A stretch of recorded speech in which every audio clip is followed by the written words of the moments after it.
Benoît Hamon, ancien ministre, membre fondateur du mouvement Génération, et l'invité de France Info ce matin, Jean-Michel Apathy. Bonjour Benoît Hamon. Bonjour Jean-Michel Apathy. Que va-t-il se passer Bonjour dimanche? Bruce Toussaint. Bonjour. C'est votre dernière à tous les deux, je crois, non? Moi, c'est ma dernière. Et celle de Jean-Michel et la mienne demain. Et voilà. Dimanche 17h, parce que le vrai événement, c'est ça, finale de la Coupe du Monde, France-Croatie. Je ne vais pas vous demander un pronostic, Benoît Hamon. Pas un souhait non plus, parce qu'on souhaite tous la même chose. Oui, peut-être, en tout cas, a priori. La victoire de la Croatie, de la France, pardon. Ça représente quoi le football pour vous?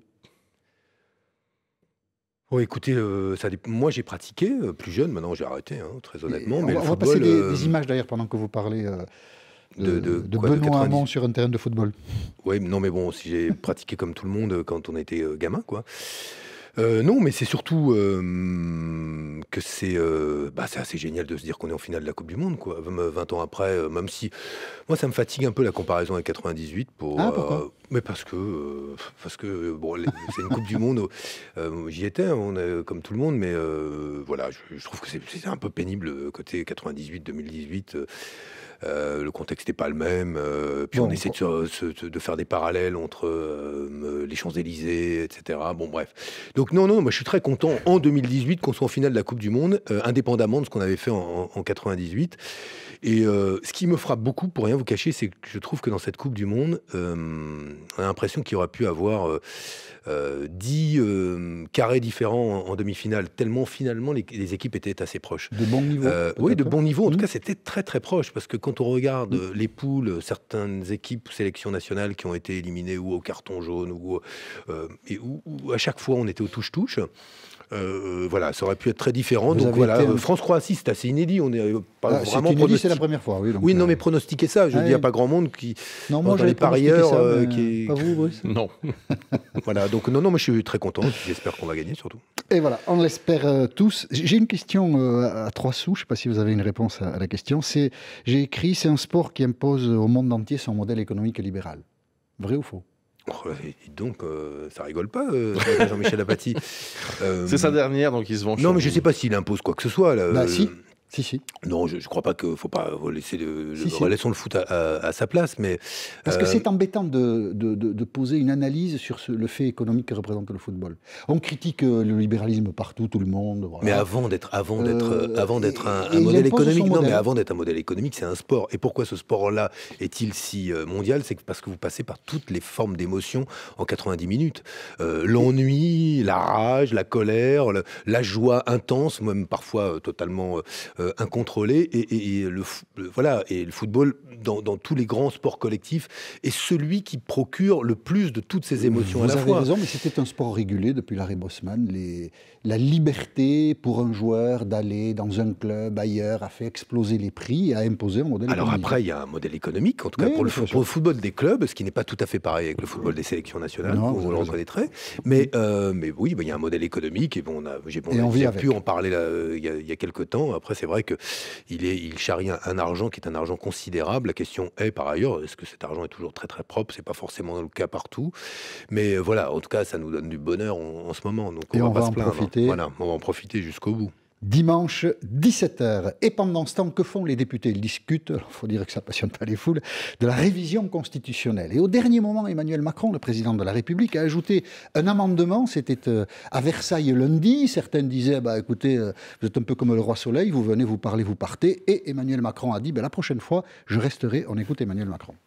J'ai demandé au gouvernement de déposer dès cette semaine un amendement au projet de loi constitutionnelle qui permettra que lors du prochain congrès, je puisse rester non seulement pour vous écouter, mais pour pouvoir vous répondre.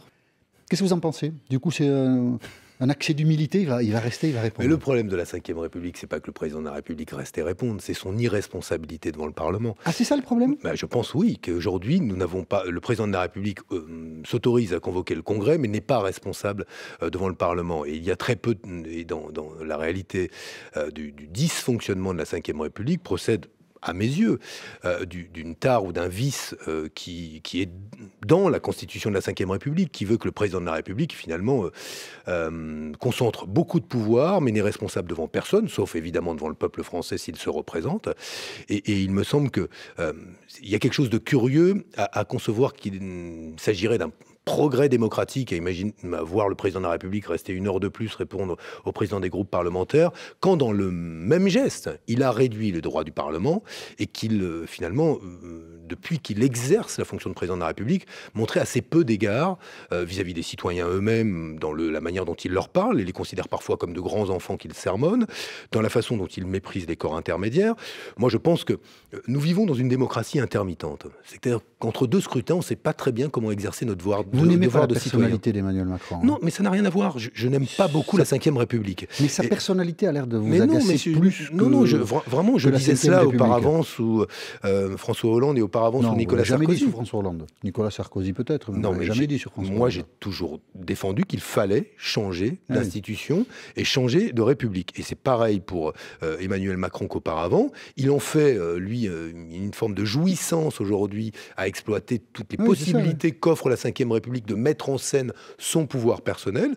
Je le dis, mon problème, c'est que nous vivons en démocratie intermittente et qu'il y a une forme d'immaturité, à mes yeux, de la République française à accepter que le président de la République soit à ce point finalement irresponsable devant tous les autres contre-pouvoirs, notamment. Pourquoi dites-vous que les pouvoirs du Parlement ont été réduits ? Mais ils sont réduits dans le droit d'amendement, ils sont réduits dans le fait aujourd'hui que, indiscutablement, les pouvoirs de contrôle qui devraient être ceux du Parlement sont, minimum, n'existent quasiment pas. Si on était véritablement dans une démocratie moderne... C'est nouveau depuis 1 an. Mais non, mais là, je vous dites c'est lui qui a réduit... Non, mais oui, il vient de les réduire, les droits des parlements, le droit du parlementaire notamment d'amender, aux grandes dames des parlementaires eux-mêmes, et c'est lui qui le fait, et en même temps, il nous promet qu'il restera 1 heure de plus au Congrès à Versailles. Pardon, c'est encore un exercice très autocentré. C'est-à-dire que la démocratie s'améliorerait parce que le président de la République, c'est-à-dire lui, resterait 1 heure de plus. Comme on aura les opposants lui avaient reproché de partir, il a dit « je vais rester ». Donc, oui, mais il répond aussi aux critiques. Mais au fond, vous serez au moins d'accord sur ce point, c'est que l'enjeu pour la démocratie française, c'est pas de savoir si le président de la République reste 1 heure de plus au Congrès. Il est de savoir si ces institutions correspondent à une démocratie moderne. Il me semble que non. Et pour redire, moi je préfère ce qu'était la démocratie en continu, prônée d'ailleurs par Pierre Mendès France, plutôt que cette démocratie intermittente qui veut qu'aujourd'hui, en dehors des scrutins, nous n'exerçons guère notre rôle de citoyen. Et je crois qu'il y aurait un grand progrès à imaginer que les Français soient plus associés aux décisions qui les concernent et n'attendent pas de la démocratie verticale ou de la République verticale toutes les solutions à leurs problèmes. Vous restez avec nous, Benoît Hamon, il est 8h40, l'essentiel de l'info, Claire Flochel. À Strasbourg, 6 mois après la mort de Naomi Musenga, le parquet ouvre une information judiciaire pour non-assistance à personne en péril. Cette jeune femme est morte en décembre dernier après avoir subi les railleries d'une opératrice du SAMU au téléphone. Le bilan des inondations au Japon s'alourdit à nouveau. Le gouvernement parle désormais de 199 morts. Des inondations et des glissements de terrain, conséquence des pluies diluviennes, les intempéries les plus meurtrières depuis 1982 dans le pays. On parle également d'une 60aine de disparus. Pour la première fois de son histoire, la Croatie va disputer une finale de Coupe du Monde. Les Croates ont éliminé les Anglais en prolongation, 2-1 hier soir. Ils affronteront l'équipe de France dimanche à 17h à Moscou. Et puis un hommage national pour Claude Lanzmann, cérémonie à 15h aux Invalides en présence du Premier ministre Édouard Philippe. Claude Lanzmann, ancien résistant décédé jeudi dernier à l'âge de 92 ans. Il laisse derrière lui une œuvre de mémoire, Shoah, un documentaire de presque 10 heures sur l'extermination des Juifs. France Info. Benoît Hamon, ancien ministre, membre fondateur du mouvement Génération, et l'invité de France Info ce matin, Jean-Michel Apathy. Un peu plus d'1 an après l'élection d'Emmanuel Macron, la gauche est toujours dispersée. Les élections européennes auraient pu être l'occasion de regroupements ici ou là. Jean-Luc Mélenchon vous a proposé, dans la perspective de cette échéance, les élections européennes, c'est en mai prochain, de dialoguer. Vous lui avez répondu que le nationalisme de gauche que vous diagnostiquez chez la France insoumise rendait ce dialogue impossible, et vous avez vexé. Ça lui arrive parfois d'être un peu colère. Jean-Luc Mélenchon qui vous a répondu comme ceci lundi soir sur BFM. Je ne peux rien pour Benoît Hamon, je crois que personne ne peut rien pour lui, donc qu'est-ce que vous voulez, pauvre homme? Je ne sais pas où j'ai mis la bouée de secours, je la lui jette dès que je la trouve. Bon, je lui ai proposé de dialoguer pour dire on arrête ce genre de comédie ridicule, parlons sérieusement du fond de ce qu'on propose. Bon, Emmanuel Macron parle aux citoyens comme des enfants, mais j'ai l'impression que Jean-Luc Mélenchon vous morigène comme un enfant. Écoutez, si c'est le pompier Mélenchon qui envoie les bouées de secours, écoutez, moi quel est le sujet sur l'Europe? Parlons du fond. Des sujets sérieux. Ouais. Le problème, c'est que Jean-Luc Mélenchon envisage que si son plan A ne marche pas, le plan B, ce soit la sortie de l'euro et de l'Europe. Ça ne marche pas. Moi, je ne prendrai pas le risque, aujourd'hui, d'expliquer aux générations futures qu'on sacrifie la seule belle utopie, dévoyée depuis quelques années, la seule belle utopie sur laquelle les Européens se sont construits. C'est-à-dire l'utopie européenne qui est devenue une réalité, hélas, réduite aujourd'hui à un marché, et qu'il faudrait pouvoir reconstruire, notamment en y réinjectant de la démocratie, de l'harmonisation sociale, de l'harmonisation fiscale, mais je ne prendrai pas ce risque-là. Et c'est mon désaccord. Jean-Luc Mélenchon... Ça l'a vexé, nationalisme de gauche. Ça l'a vexé. Peut-être ça l'a vexé, mais peut-être aussi ai-je pointé une réalité. C'est que moi, je ne crois pas que le nationalisme de gauche, ça marche. Je pense que le nationalisme de gauche, ça finit en nationalisme tout court, et que c'est pas bon. Et que c'est surtout pas bon à un moment où on a besoin de coopération et de solidarité. Et voilà, nous avons un désaccord stratégique sur la question européenne. Assumons-les, plutôt que de se livrer à une comédie qui serait... Pardon de le dire, mais à Jean-Luc, je sais bien qu'il adore faire des tweets, mais moi, il a mon téléphone. S'il veut parler avec moi, il m'appelle plutôt que me faire des tweets et me répondre par BFM. Donc je suis ravi de lui répondre sur France Info. Mais surtout, entre lui et moi, on sait très bien que sur cette question-là, il y a un désaccord stratégique depuis longtemps. Et que, en tout cas, lui et moi, c'est plus différent au sein de la France Insoumise où les discussions existent. Mais en tout cas, on ne pourra pas s'entendre sur le principe selon lequel on pourrait risquer de jeter l'Europe.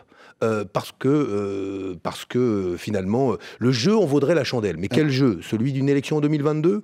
Moi, je considère que 2022 ne vaut pas de tuer l'Europe d'ici là. Alors, vous dites que le nationalisme, qu'il soit de droite ou de gauche, conduit au nationalisme tout court. Donc, ça veut dire qu'il peut y avoir, sur cette approche de la construction européenne, et si elle échoue, donc un départ, il peut y avoir des rapprochements, en tout cas linguistiques, entre le Front National et... la France Insoumise. Jean-Luc Mélenchon a pu dire dans une émission de télévision que son projet politique était de rendre la France aux Français. De la même manière, on peut noter un apparentement entre Marine Le Pen et puis Éric Coquerel, qui était notre invité la semaine dernière, et tous les deux parlaient du souverainisme. Écoutez ce passage. On est souverain ou on ne l'est pas. On est maître ou on n'est pas maître de notre destin. Aujourd'hui, on n'est pas maître de notre destin. La souveraineté populaire pour Marine Le Pen, c'est le repli derrière des frontières, un nationalisme exacerbé, une xénophobie par rapport à tout ce qui est étranger. La souveraineté populaire, mon obsession, ça veut dire que on ne peut pas imaginer une construction politique qui contourne ce que les gens veulent. Voilà. La souveraineté populaire, c'est mon obsession, dit Éric Coquerel. Ça vous inquiète quand vous entendez ça? Mais non, mais attendez, vous faites des parallèles. Le Pen, c'est pas Mélenchon, et Le Pen, c'est pas Coquerel. D'abord, parce qu'ils ont une vision. C'est vous qui dites que le nationalisme de droite ou de gauche, ça aboutit au nationalisme. Bien entendu ce que j'ai dit, mais là en l'occurrence, j'ai dit que prendre le risque du nationalisme de gauche, ça finit en nationalisme. Et donc, je le dis, je le maintiens, mais ce que vous faites des parallèles sur notamment la question de la souveraineté populaire, de quoi on parle? Le fait d'être souverain, c'est quoi? C'est tout simplement, effectivement, d'être maître de son propre destin. De quitter l'Europe. Non, mais c'est ça, à condition que cette décision soit prise souverainement et que le peuple français la prenne elle-même, ce qui est loin d'être le désir du peuple français. Ce qui me semble important de dire au moment où les élections européennes approchent, c'est que la pire des choses, il y a trois complices potentiellement dans cette affaire. C'est Macron d'un côté qui dit nous sommes les pro-européens. Alors maintenant les progressistes, s'est-il rebaptisé lui-même, c'est beaucoup plus pratique parce que personne n'aurait considéré que c'était très progressiste, ce qu'il fait depuis un an. Mais il y aurait les Européens et les anti-européens. Et les deux autres complices, effectivement, ce pourrait être Jean-Luc Mélenchon et Marine Le Pen qui disent effectivement c'est ça le clivage. Mais c'est pas ça le clivage. La réalité devrait être, à l'occasion des élections européennes, qu'est-ce qu'on fait en Europe? Est-ce qu'on continue à faire des choix qui reposent essentiellement sur des discussions entre chefs de gouvernement et qui participent en gros, politique d'austérité, concurrence fiscale, concurrence sociale? Est-ce qu'on continue en cette voie-là? Ou est-ce qu'on se donne les moyens d'engager la transition écologique au niveau européen parce que c'est la seule bonne échelle pour éviter le scénario d'un réchauffement à plus de 2 degrés? Est-ce qu'on se donne les moyens d'avoir une politique d'accueil à l'égard des migrants plutôt que de financer en Turquie, en Grèce, en Turquie, en dehors de l'Europe, en Grèce ou en Italie, la prise en charge des migrants dans des conditions qui sont des conditions indignes de l'humanité? Est-ce qu'on met en œuvre une stratégie de convergence sociale? Ce devrait être ça le débat. Or, aujourd'hui, certains acteurs s'entendent pour résumer ce débat en un référendum pour ou contre Macron et un référendum pour ou contre l'Europe. Ça, je le dis, la responsabilité d'Emmanuel Macron, elle est immense dans cette affaire, parce qu'il se détourne du vrai débat européen. Pourquoi? Parce qu'il est mal à l'aise, parce qu'il a échoué dans son couple avec Angela Merkel à réorienter la construction européenne, parce qu'il échoue à ce qu'aujourd'hui la construction européenne se traduise par des progrès Et il le sait d'autant mieux que la France est responsable, par exemple, de la non-application de la directive sur le congé parental. Il y avait un progrès qui venait là. La possibilité de mieux rémunérer le congé parental. Formidable, ça fait longtemps qu'on n'avait pas vu une directive qui améliore la condition d'existence des citoyens européens. Qui s'y oppose? Oui, la France et d'autres pays. Oui, mais la France, on peut parler, Madame Schiappa nous parle de l'égalité femmes-hommes. Pour des raisons de finances publiques. Oui, mais pour des raisons de finances publiques. Ça fait 20 ans que vous en parlez à la radio, donc ça existe. Oui, mais ça existe, mais en même temps, vous avez le président qui correspond à vos vœux, en tout cas sur le plan intellectuel. Il n'a pas beaucoup amélioré la situation. J'observe. Mais en tout cas du point de vue de la dette, le reste, je ne sais rien. Mais bref, voilà. Mais pour le coup, la France a frondé sur cette question-là. Et on se retrouve avec un progrès qui pouvait venir et qui ne vient pas. Je veux simplement vous dire que, on a des choix politiques qui ont été faits.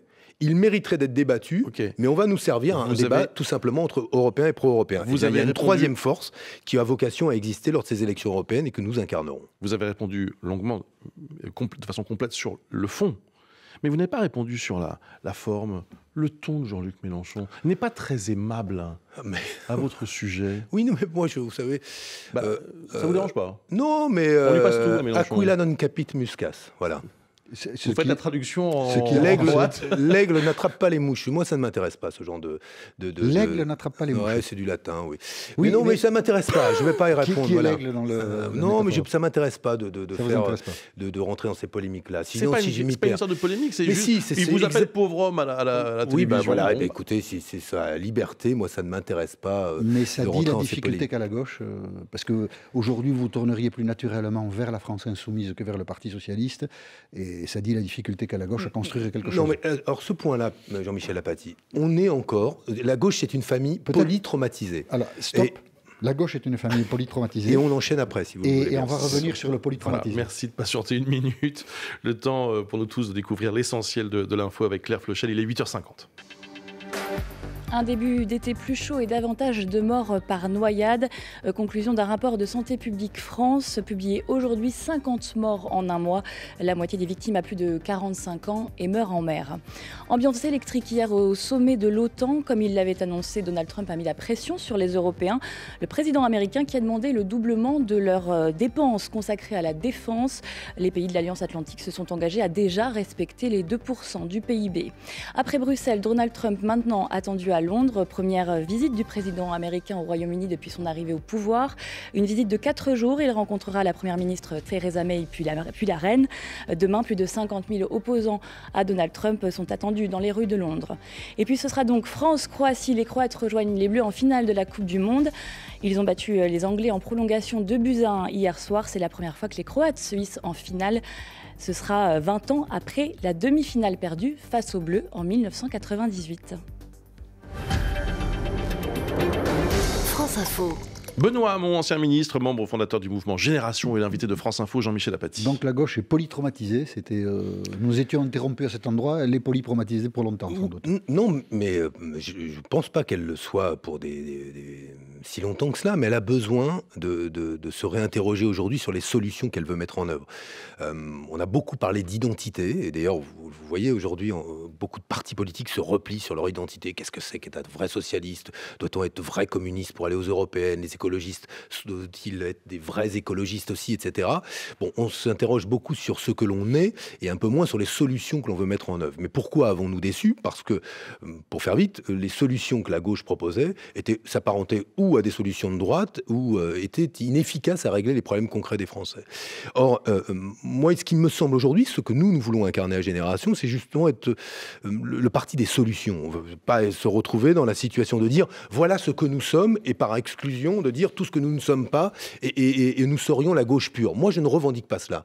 Et ni vis-à-vis de la France Insoumise, ni vis-à-vis du Parti Socialiste, ni vis-à-vis de qui que ce soit, nous essayons, sur la question écologique, sur la question du rapport au travail. Je suis très frappé, je vous disais polytraumatisé. C'est très frappant de voir comment aujourd'hui, un certain nombre de dirigeants de gauche ont encore un rapport au travail très daté, qui finalement s'appuie sur de vieilles analyses marxistes de ce que serait le travail et ne voit pas que la révolution numérique, la financiarisation du capital doit nous amener aujourd'hui à essayer de penser le travail différemment, surtout s'il y en a moins, et de la façon dont on permet aux citoyens, s'il y a moins de travail, de continuer à s'épanouir et à s'émanciper.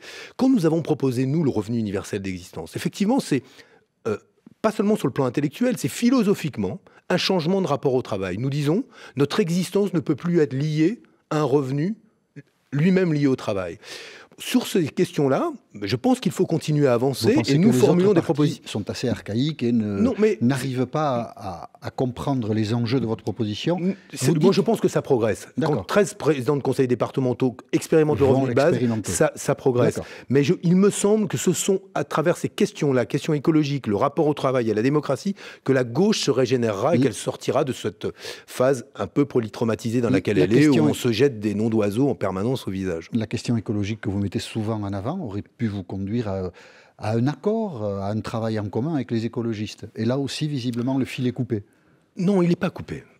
Non, il n'est pas coupé. Et non, mais ne tirez pas de conclusion trop hâtive. Il n'est pas coupé. Et moi, je souhaite et je continue à dire qu'il faut que nous incarnions collectivement aux européennes une liste en commun. Je le dis parce qu'il me semble qu'on ne peut pas décréter l'urgence écologique et partir en ordre dispersé aux élections. C'est aussi simple que cela.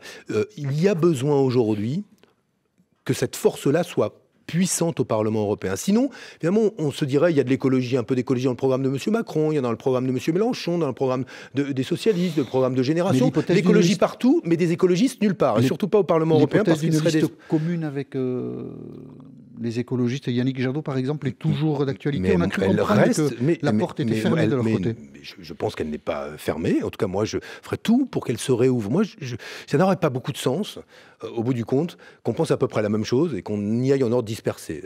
Dans ce cas-là... c'est les sondages qui ont l'air d'influencer Europe Écologie tout seul. Il faudrait un résultat qui les satisfont. Oui, mais peut-être que ces sondages qui ont déjà commencé à évoluer les amèneront, en tout cas certains d'entre eux, à changer d'avis. C'est pas là-dessus en tout cas. En tout cas, moi, je souhaite, au-delà des appareils, puisque je ne vais pas me noter à des appareils, quels qu'ils soient, je souhaite qu'on reprenne nos responsabilités. On ne peut pas aujourd'hui constater que la biodiversité est en train de disparaître dans beaucoup de nos régions, constater que la cupidité, l'appât du gain amène à ce qu'en Guyane, la montagne d'or, on mette du cyanure dans la forêt amazonienne contre la vie des Guyanais pour aller chercher de l'or et avec des bénéfices qui sont des bénéfices très douteux sur le plan économique pour les régions concernées. Je souhaite que sur la question climatique, on regarde la situation en face pour se dire, voilà, il y a trop d'urgence pour qu'on se paye le luxe de jouer chacun de notre côté au motif qu'on serait d'un côté les vrais écolos, d'autres les moins vrais écolos, etc. etc. Voilà. Est-ce qu'il y a une personne consensuelle qui pourrait réunir des partis, des gens qui ont visiblement du mal à discuter, à s'entendre? Tout le monde à gauche parle de Christiane Taubira. On écoute. Notre part, c'est pas de venir répéter inlassablement, nous ne pouvons pas accueillir toute la misère du monde. 24 000 personnes en détresse, femmes, enfants et hommes, ça n'est pas toute la misère du monde. Voilà, nous avons pris cet extrait parce qu'il symbolise bien ce qu'est aujourd'hui Christiane Taubira, une sorte de conscience au-dessus des partis de gauche. Vous espérez la convaincre d'aller au combat pour les élections européennes? Mais ça dépend... Écoutez, elle prendra, mais moi je la connais bien, je lui parle, donc et vous essayez de permettrait de garder pour moi nos discussions. Elle fera, elle prendra les décisions qu'elle veut. Elle serait évidemment très précieuse pour dans le combat européen. D'abord parce qu'elle est une européenne de cœur et de conviction, mais elle serait très précieuse. Pourquoi? Parce que on voit bien que c'est le projet européen qui est menacé, que le compte à rebours il est déclenché. Si on continue avec des politiques libérales, on aura le nationalisme et on aura le démantèlement de l'Europe. D'ailleurs, qui ne voit pas qu'il a commencé? Qui ne voit pas que en Italie, qui ne voit pas qu'en Hongrie, qui ne voit pas qu'en Pologne, c'est l'affaissement du projet européen auquel on assiste. La réalité, c'est ça. Le compte à rebours est déclenché. Donc, moi, je souhaite que toutes les personnalités qui pensent que le projet européen, pour ce qu'il porte, est trop important pour le laisser à M. Macron ou ou le laisser se déchirer sous le coup des différentes offensives nationalistes un peu partout. Et donc, vous espérez la convaincre Écoutez, je sais pas, j'espère la convaincre. Elle a déjà répondu pour partie. Si elle change d'avis, à la rentrée, vous le saurez. Mais bon, on n'en est pas là. Moi, je suis pas devin. Elle a votre téléphone. Pardon ? Oui, si elle change d'avis, elle a votre téléphone, elle pourra vous le dire. Voilà, exactement. Bon, mais enfin, en tout cas, on voit que le chantier... Ou le vôtre, peut-être, même aussi. Peut-être qu'elle vous le donnera à la fin. Oui, ben, pourquoi pas. Oui, si elle veut m'appeler, il n'y a pas de problème. Je lui répondrai avec plaisir. Bon, en tout cas, voilà. Donc, à suivre pour ces épisodes. Ces élections européennes ne sont pas faciles à préparer. Et on aura l'occasion d'en reparler. Merci beaucoup, Benoît Hamon. Merci, Bruce Toussaint. Et merci à Jean-Michel Apathy.